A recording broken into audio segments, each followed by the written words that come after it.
Today on Brick House, how the UV rays of the sun affects your eyes, sometimes requiring surgery, and how some unexpectedly inexpensive sunglasses can be better protection than the designer brand. And then shock absorbers for the main and jib sail. When the wind dies, but the waves are still up, take that terrible snap out of those sails. How to fish out and patch a broken jib leech line. A day on shore with the natives and some local yachting Madagascar style. Keep the bailer close by. Hello, my name is Patrick Childress on the Sailboat Brick House. I grew up in the southwest section of Miami, and in the summers out of high school in the late 1960s, if my friends and I weren't water skiing on the nearby lake, then we were out scuba diving on the nearby reefs. In those days, no one paid any attention to what the UV rays of the sun were doing to one's skin or their eyes. In 1979, I left Miami on a 27-foot sailboat to sail solo around the world. After completing that trip, the worst part of that whole voyage was having to have both of my eyes operated on for pterygium. Pterygium affects anybody who's outdoors a lot. Construction workers, farmers, sailors, anyone who's exposed to constant eye irritation like dust, wind, and especially the UV rays of the sun. The pterygium starts out as penguicula. Take a look at this penguicula. Penguicula starts on the inside corner of the eye nearest the nose, and it generally has a yellowish cast to it, and it's complete with blood vessels. As it grows across the white of the eye and encroaches on the cornea, the clear lens of the eye, it is then called pterygium, and is spelled with a PT. It can actually pull and deform the eye like a muscle and cause an astigmatism, and certainly at that point it needs to be operated to be removed. The sunglasses that are just open to the side, they're a benefit, but they allow far too many rays of the sun and wind in to damage the eye. A hat certainly helps, but really the best thing is to use wraparound sunglasses, as long as you don't need prescription glasses. You can't get wraparound sunglasses in a prescription as of yet. And some of the best glasses are actually the least expensive. These are safety glasses that you can buy at any hardware store for $5 or $6. The most important thing is to look for the ANSI, the American National Standards Institute designation on the temple of the eyeglasses. This will show that the safety glasses have been tested for impact resistance and UV protection along with other measures. These glasses are made of polycarbonate. Polycarbonate is a natural inhibitor of UV rays of the sun. Even if the glasses are clear like these safety glasses, they're 100%. Well, did they ever say 100%? 99.99% UV resistant. When the wind has died but the waves are still up, what to do to take that terrible snapping, slamming out of the main and the jib when you still have to sail? The best remedy that I have found is to use a snubber, just like this anchor snubber that normally attaches to the chain. It can be looped around the boom of a mainsail and hooked back onto itself, or a separate line can be tied around the boom and then the snubber attached to it, or if the line is long enough on the outboard end of the snubber, it can just be tied around the boom with two wraps and then tied with the bowline back onto itself. And if you're hanging out in Southeast Asia, you'll always see these old motorcycle inner tubes laying along the roadway. They may not be good enough to hold air, but they're great for shock absorbers, whether at a dock or for taking that shock loading out of a sail while you're still out at sea. So when we set up the shock absorber on the mainsail, there's a bail already on the boom that's easy to attach to. And it is set up so when the shock absorber reaches its full extension, then the main sheet will take over the load. This certainly eases the pressure on the gooseneck and the sails.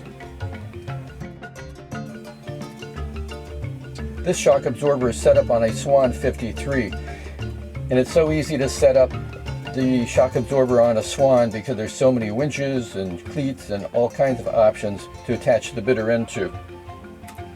Of course, there's a preventer tied to the other side of the boom. In this situation, the shock absorber is set up as a jib sheet, and once it gets to its full extension, then the jib sheet takes over its loading. In this light air, it's just nice to have a running pole, a lightweight running pole to help hold out the jib. so it doesn't have such a throw for its movement. The outboard end of the pole is attached to a sacrificial loop of line that's tied through the clew of the sail. It also acts like a great hinge point. In these light winds, for my own use, I just don't see any sense in going through all the trouble to set up fore and aft guys and topping lifts. It's just easy to manhandle these running poles, and especially these smaller, lighter, what I would call whisker poles. In this situation, the jib sheet is doing what it's supposed to do, but the shock absorber is easing the vertical slamming on this sail. And here you can see a close-up of the sacrificial loop of line to which the outboard end of the running pole is latched to. So shock absorbers are a big help to save the sail, save the gooseneck, save the rigging, and also to ease all that terrible sounding noise. On the jib of Brick House, and this is the clew of the jib, and this is where the leech line used to be. It chafed through on this little cleat, and we have no more adjustment. So my problem is how to get the leech line out so I can tie a new piece to it and get us back in business again. So I cut just a tiny hole with a razor blade knife right through here, being very careful not to cut the remainder of the leech line. Then I took this lighter and singed the threads so nothing would come unraveled. So now I'll take my rigging knife and dig out that broken leech line, and I'll have about this much left to tie a new piece of line to and get us back in business again. Oh, that was easy enough. Sometimes you get lucky. On the stay sail, we had the same problem of a damaged leech line because of that cleat. But there was enough line exposed at the bottom of the pocket of the leech line to where I could grab it and pull it down and raise the sail up away from it, and then clamp the leech line with vice grips, the jaws of which were wrapped in tape so that I wouldn't be biting through and breaking the leech line. So that gave me enough exposed leech line to where I could tie it to a new extension, and that was a much easier process getting us back in business. So I joined this Dyneema to the old leech line, and I left a little extra here because there was a worn section in here. I don't want to risk tying to a bad area and having that break. So I'll shove this down. It has a bit of stiffness to it, and I can feel it coming down. If I run into any snags, then I can use a retrieving tool like this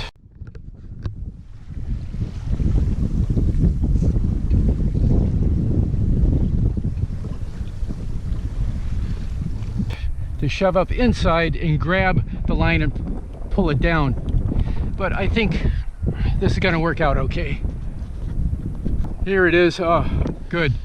I had a long pair of needle nose pliers I could have also stuck up in there to help pull it down.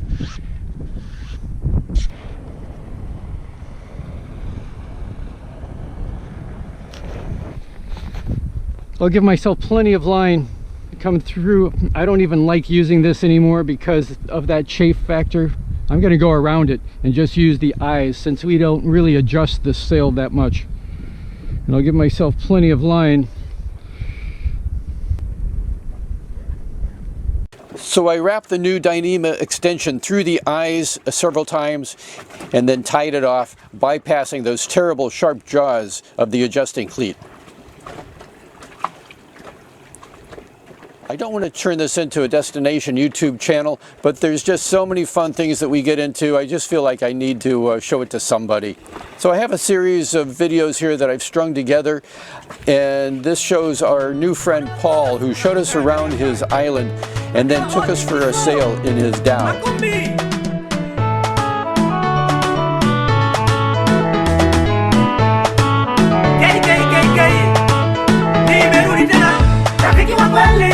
Wanae wakati wa shida ndio utapojua wabaya na wazuri wanaokuombea. Rafiki wa kweli anayejitokeza muda wa matatizo. My wife. Him is son of my sister. The son of your sister. So your nephew is in English. Nephew. Wakati wa shida. He's in my house. Look at the house. Ah, okay. Kuna watakao kujali wakakusaidia na kuna wataosema ungekwisha. Baadhi yao uliyokula nao wakati wala wanapotea. Mwisho simu yako hawataki kupokea. Nyumba waiona paa. cruiser had given Paul a solar panel and a 12-volt battery and a single light bulb. So he has enough power to also run some simple electronics. Oh, yeah. Yes. Very cool. Oh, look at the little kitten. Little snowball. Yeah. Nursing. Nice little kitten. Isn't it nice little baby? How many kittens? You have 5? Hello. 4? Just Only one. one. Just one. You only had one little baby, huh? I should give you back to your mommy before she worries too much. This looking for this roof is from the pony.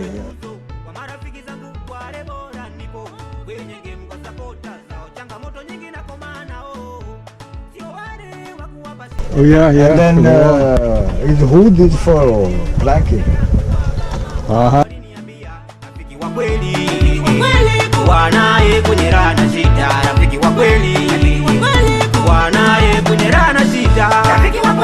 Unayekuwa naye wakati wa shida, ndio utakujua wabaya na wazuri wanaokuombea.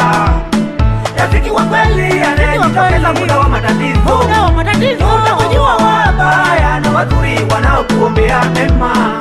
Rafiki wa kweli anayekuwa naye wakati wa shida, ndio utakujua wabaya na wazuri wanaokuombea mema. Shikamani, twende kwa pamoja tufuatane. Inuane maisha yangu na yako yafanane. Sinikane kwenye shida tusipoteane rafiki. Kesho kwako utaje kunilia. Rafiki wa kweli wanaye kwenye rana shida. Rafiki wa kweli unayekuwa naye wakati wa shida. This was the middle of the dry season, so there wasn't the waterfall that we had hoped for. Rafiki wa kweli anayejitokeza muda wa matatizo, utakujua wabaya na wazuri wanaokuombea mema. Rafiki wa kweli wakati wa shida. The small stick. But does the pig get smart and learn not to go? Yeah. You know, so maybe he see trap, you see food, but no. No, man, too dangerous. he likes some food. Yeah. Because you like some you love some raffia. Yeah. And how often do you catch pig? This is 2 weeks maybe you come in. Yes, on the first day you make some seed. Seed. The pigs you come in to eat one day. Some 3 fois seed in, Yes. on aft pigs. Okay.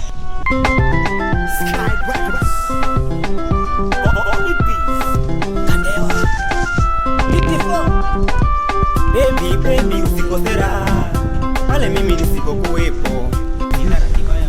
He's a male. Yes. That's a male. He's male and there's female. It's female. Only. No roots. It's a different, huh? I never knew. Kuna riziki nyingine za naiti. Oh baby, sinaga mapenzi ya biashara na wale nimesahau. Nimeukabidhi moyo wote kwako.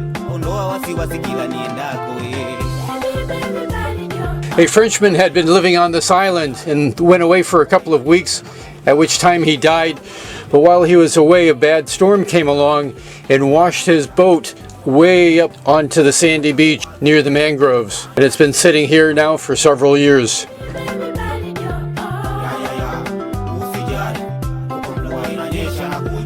We had a fantastic fish lunch with rice and mango salad.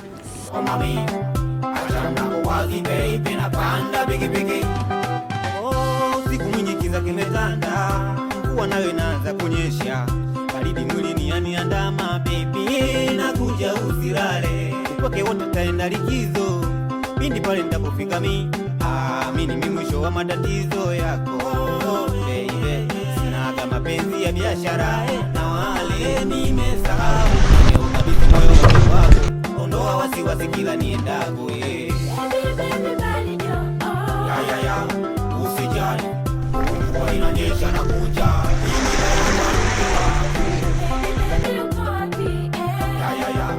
So mami, acha mlango wazi baby, napanda bigi bigi. Usijali.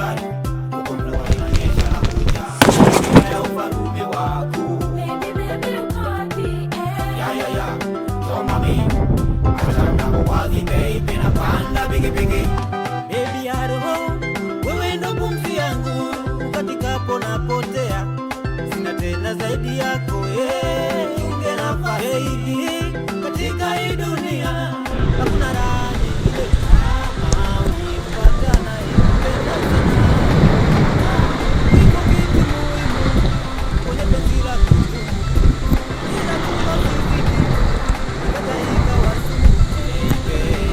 Uniamini ile baby yako mwingine tena sina. Usijali, mvua inanyesha na kuja, hii mida ya ufarume wako. So mami, acha mlango wazi baby, napanda pikipiki. Usijali, mvua inanyesha na kuja, hii mida ya ufarume wako. So mami, acha mlango wazi baby, napanda pikipiki. Unapakaya ndani ya kaya. Heshima kwako baba.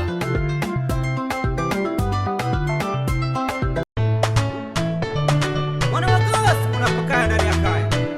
Kandewa otitiso Makumbi.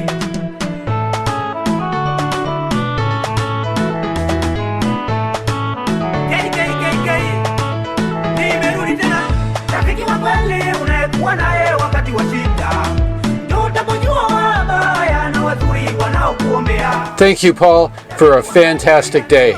Muda wa matatizo utakujua wabaya na wazuri wanaokuombea mema.